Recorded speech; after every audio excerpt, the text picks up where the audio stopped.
സ്നേഹവാനായ ദൈവത്തിന്റെ നാമത്തിൽ ഏവർക്കും എൻ്റെ സ്നേഹവന്ദനം. വ്യത്യസ്തമായ ഒരു പ്രാർത്ഥനയ്ക്ക് ലഭിച്ച വ്യത്യസ്തമായ മറുപടി. ഈ വിഷയത്തിനോടുള്ള ബന്ധത്തിൽ ചുരുക്കമായി ചില ചിന്തകൾ പങ്കുവയ്ക്കുവാൻ താല്പര്യപ്പെടുന്നു. ഒരിക്കൽ ഒരു യുദ്ധം അതിന്റെ പര്യവസാനത്തിലേക്ക് നീങ്ങുമ്പോൾ അജ്ഞാതനായ ഒരു പടയാളി കുറിച്ചിട്ട പ്രാർത്ഥനയുടെ വാക്കുകൾ ഇപ്രകാരമായിരുന്നു: എല്ലാം നേടുവാൻ ബലത്തിനായി ഞാൻ അപേക്ഷിച്ചു, എന്നാൽ വിനയത്തോടെ അനുസരിക്കേണ്ടതിന് എന്നെ ബലഹീനനാക്കി. വലിയ കാര്യങ്ങൾ ചെയ്യുവാൻ ഞാൻ ആരോഗ്യം ചോദിച്ചു, എന്നാൽ മെച്ചമായത് ചെയ്യുവാൻ എനിക്ക് ന്യൂനതകൾ നൽകി. സന്തോഷകരമായ ജീവിതം നയിക്കുവാൻ സമ്പത്ത് ആവശ്യപ്പെട്ടു, എന്നാൽ ജ്ഞാനിയായിരിക്കേണ്ടതിന് ദാരിദ്ര്യം നൽകി.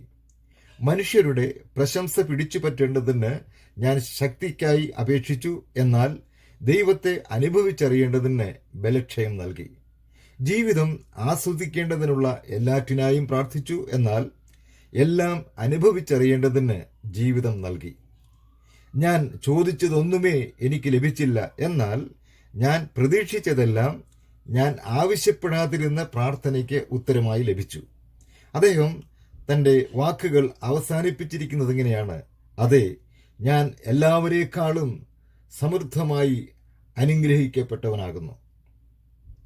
വിശുദ്ധ ബൈബിളിലെ എഫേസ്യ ലേഖനം 3-ാം അധ്യായം 20-ാം വാക്യം: എന്നാൽ നാം ചോദിക്കുന്നതിലും നനയ്ക്കുന്നതിലും അത്യന്തംപരമായി ചെയ്യുവാൻ നമ്മിൽ വ്യാപരിക്കുന്ന ക്രിസ്തുവിന്റെ ശക്തിയാൽ കഴിയുന്നു.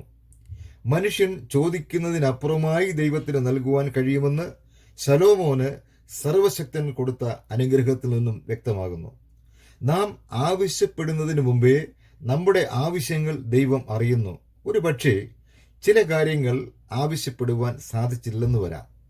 നാം തിരഞ്ഞെടുക്കുന്ന വഴികളെക്കാളും വിചാരങ്ങളെക്കാളും ഉന്നതമായതത്രേ ദൈവം കാട്ടിത്തരുന്ന പാതയും വിചാരങ്ങളും. അതിനെ യിരെമ്യാ പ്രവാചകൻ തുലനം ചെയ്തിരിക്കുന്നതോ അത് ആകാശം ഭൂമിക്കുമീതെ ഉയർന്നിരിക്കുന്നത് പോലെ അത്രേ. ദൈവം ആലോചനയിൽ വലിയവനും ആരംഭത്തിലെ അവസാനം അറിയുന്നവനുമാകുന്നു. മനുഷ്യർ നിഷ്ക്രിയമായി പ്രവർത്തിക്കുമ്പോൾ ദൈവം അവരുടെ ആത്മീക അഭിവൃദ്ധിക്കായി ശ്രേഷ്ഠമായ നിലയിൽ പ്രവർത്തിക്കുന്നു.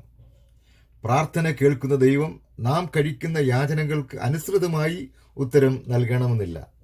ശക്തനായവൻ നൽകുമ്പോൾ മെച്ചമേറിയതും അളവിലധികവുമായി നൽകുന്നു. നാം സാധാരണ നിലയിൽ കാര്യങ്ങളെ വീക്ഷിക്കുമ്പോൾ ദൈവം അസാധാരണമായ നിലയിൽ നമ്മോട് ഇടപെടുന്നു. നോക്കുക, മക്കളില്ലാതിരുന്ന ഹന്ന മനോവ്യസനത്തോടും വളരെ കരഞ്ഞും സങ്കടത്തോടെയും ഒരു പുരുഷ സന്താനത്തിനായി പ്രാർത്ഥിച്ചു. പ്രാർത്ഥനയ്ക്ക് ഉത്തരമായി ശമൂവേൽ ബാലന് നൽകുക മാത്രമല്ല, വീണ്ടും 2 പുത്രന്മാരെയും പുത്രിമാരെയും നൽകി അനുഗ്രഹിച്ചു.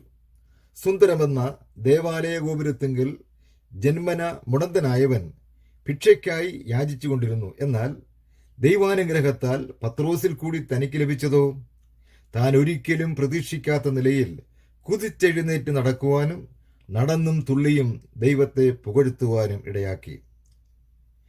കടം വീട്ടേണ്ടതിന് പരിഹാരം തേടി എലീശ പ്രവാചകനെ സമീപിച്ച വിധവയ്ക്ക് അവളുടെ കടങ്ങൾ വീട്ടുവാനും തന്നെയുമല്ല, ജീവിതകാലം മുഴുവൻ എണ്ണ വിറ്റ് വിധവയും മക്കളും ഉപജീവനം നടത്തുവാനുമുള്ള സാഹചര്യവും ദൈവം അവൾക്ക് അനുഗ്രഹിച്ചു നൽകി. അതെ, നമ്മുടെ ദൈവം നാം ചോദിക്കുന്നതിലും വിചാരിക്കുന്നതിലും അധികമായി നൽകുന്നവനാണ്. ദൈവമായ കർത്താവ് നമ്മെ ഏവരെയും അനുഗ്രഹിക്കുമാറാകട്ടെ.